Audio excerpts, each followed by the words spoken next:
I am the Tofu Golem. Please enjoy the video. You begin by signing in with your work or school account and confirming your Microsoft 365 license and MFA. Once done, open Office. Com and launch the app you need, Word, Excel, or Teams, from the app grid so your cloud profile loads. Make sure OneDrive Sync is enabled and Files on Demand is on to avoid filling local disk space.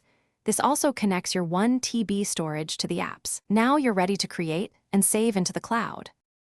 Once your files are in OneDrive or SharePoint, share documents and invite collaborators with edit or view permissions so changes merge cleanly.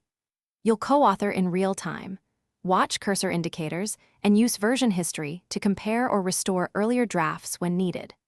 Make sure to apply sensitivity labels for classification and configure conditional access policies if your admin allows.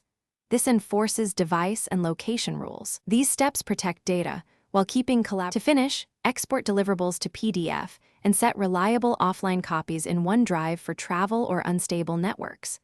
Double-check macro and add-in settings and enable only trusted publishers to avoid security risks. If something goes wrong, for example, sync stops or permissions look wrong, re-authenticate by signing out and back in, clear cached credentials, and restart the affected app. This resolves most token and sync conflicts. If issues persist, contact your admin with the tenant ID and exact timestamps. Thanks for watching. Consider subscribing if we helped you today.